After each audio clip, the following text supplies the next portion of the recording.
Hey everybody, Dr. Tom Carr here of drstocks.com, drstoxx.com, and drstockstrading.com, drstoxxtrading.com, and ichthusletter.com, and other things that we're doing. So I just wanted to get you up to speed on where we're at in our four-part series. We're in part 3 now of how to find the best stocks for trading.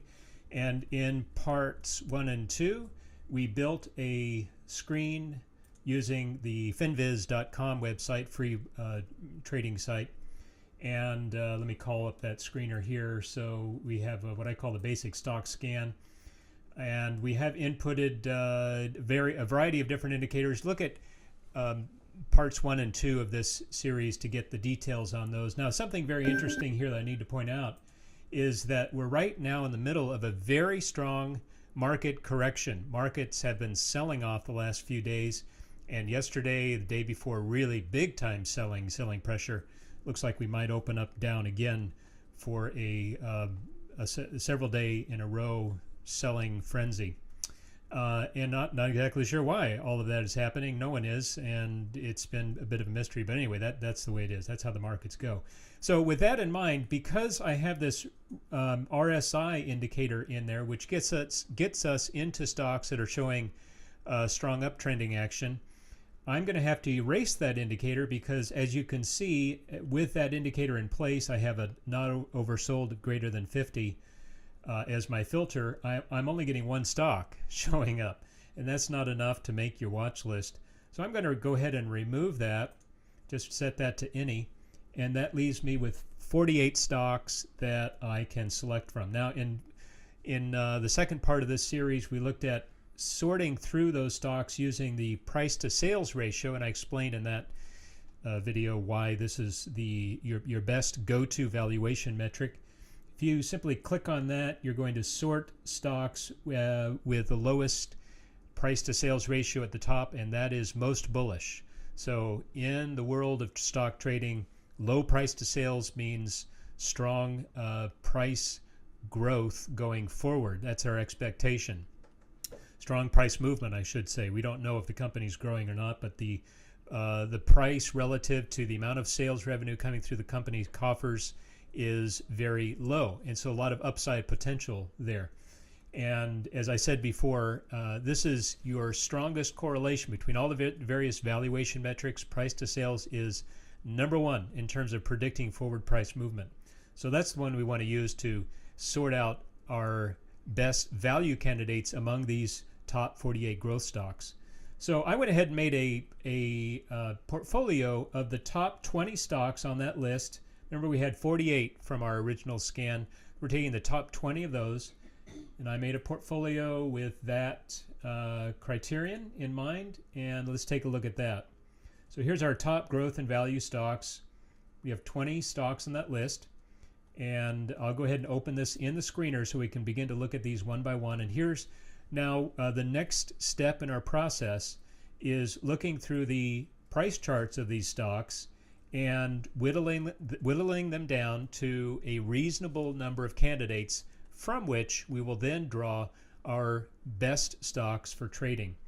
Now, let me just give you a quick overview of what I'm looking for in these price charts. A nice thing about FinViz is you get the price chart on the left-hand side, you get a synopsis of the fundamental metrics on the right-hand side, and then down below you get a list of recent headlines. So you can scan those headlines for things like upgrades, downgrades, earnings estimate revisions, new contracts, things like that. Good news and bad news will show up there. And what I'm looking for essentially in this very brief technical scan or technical step in the process is I'm looking for stocks in a confirmed uptrend that have not broken through key levels of support. Now you can see this is one of my favorite long-term buy and hold stocks. We have shares of this in one of our long-term portfolios, ACOM, and you can see the effects here in the last 2 or 3 trading days of this market downturn. It's really whacked the shares of this very, very good company down quite hard. But this is a stock I like for the reasons that it is still in an uptrend. You've got the 20 period moving average above the 50 period moving average. You've got the 50 period moving average above the 200 period moving average. And all three of those are still trending up. Now you've got price below the 50 moving average, which I don't necessarily like to see. You've also got price now trading below the short-term trend line, which I don't like to see. But it is still above the 200 period moving average by a fair amount of margin there, and that's good. It's also trading above a key level of pivot support, which was tagged back here in November. And as long as I'm above those two key metrics, then this still stays on my watch list going forward. So let's look at next one on our list, Best Buy. 20 is above the 50, 50 is above the 200. All three are rising. Price is right at the 50, so this is a very interesting point of price inflection right here. I really want to see what this one does today, but that stays on my list.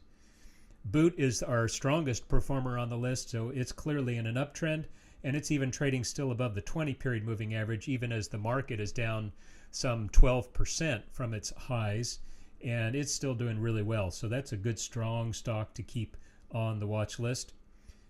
This is one that I might, it's one of the home builders, I might delete for a couple of reasons. One, the 20 period now is rolled over. It's trading below the 50 period moving average, just barely, but it is. It's still above the 200, which is rising, but it's pretty close to the 200. It has broken through the short-term trend line. It's trading under most of the near-term price support.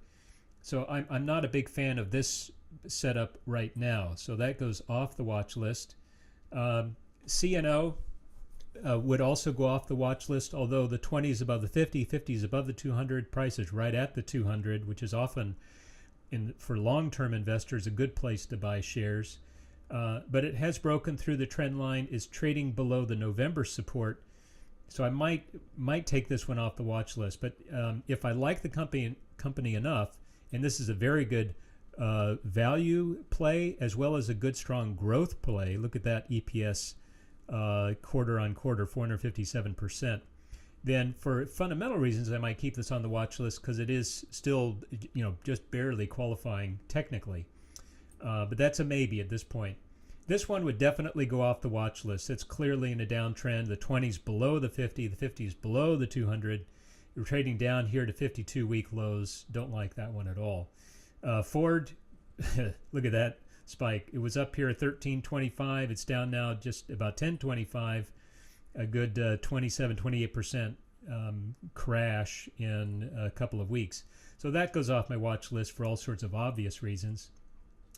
Hawaiian Air goes off my watch list because of it being in a technical downtrend, and that's just a very messy chart. I don't want to mess with that. This is one that I actually own shares of right now. Bought a couple of shares yesterday, a couple of positions in it yesterday. And it is trading underneath the 50, but well above the 200, and the 20, 50, and 200 are all in the right place. It's fairly near its short-term downtrend. It's trading well above near-term support. So lots of good reasons to like this one. We're keeping that on the watch list. Leah would stay on the watch list because although it broke near-term support, it is trading above the price pivot support, and the moving averages are all in the right place. Let's take a look at just a few more on the next page, and then we'll call it a day here. This one I do not like. It's crashed below the 200 period moving average. It's right at the pivot support for early January.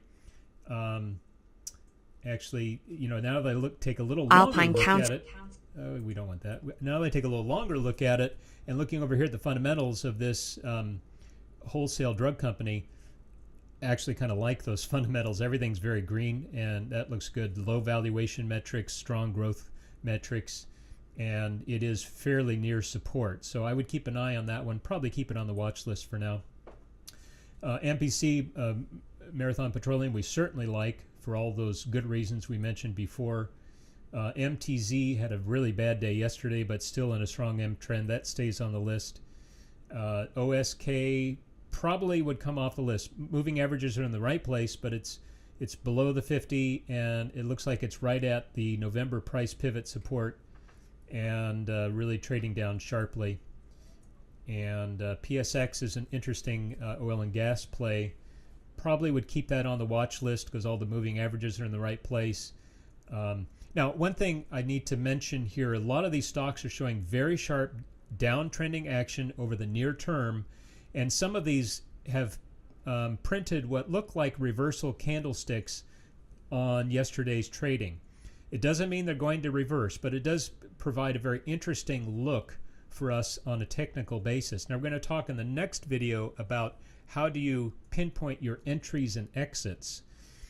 But I want to just throw out this one point here. A good trading tip is when you see very, very strong downtrending action and then a reversal candle, do not buy that yet. You still need to wait a few days for the dust to settle. Very often, these very sharp downturns will get a quick bounce back up, which you can trade very short term if you're into that sort of thing. I kind of am myself.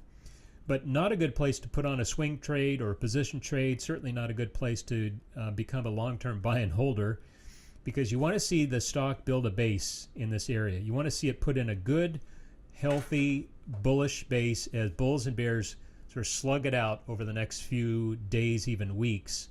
You're going to see up and down price action in most cases, and that's when you start to build your position. Okay, so give it some time when you see these very sharp downturns. Santander would stay on the list, still in a good uptrend, although it's below in the 20s moving over, but still I would keep that on the list for now. THO would go off the list because we have a crossover the 20 over the 50 and it's well below the 50. TMST would fall off the list for sure, down below the 200.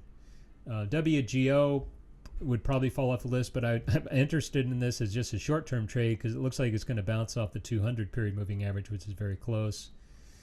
And lastly, X, this looks like an interesting bounce play because of that big reversal candle right there, and we are close to the 50, well above the 200, all the moving averages in the right place. It looks like a nice little Fibonacci retracement. I'm interested in that. That stays on the list, and that's it. So that's it for now, guys. We're going to look at the next leg and the final leg of our process, and that is how do you whittle down your short list. We have about a dozen stocks on our short list. How do you whittle that down to the top 3 or 4 stocks to trade? When do you enter, and where do you put your stop loss? All right, all for now. God bless. Bye.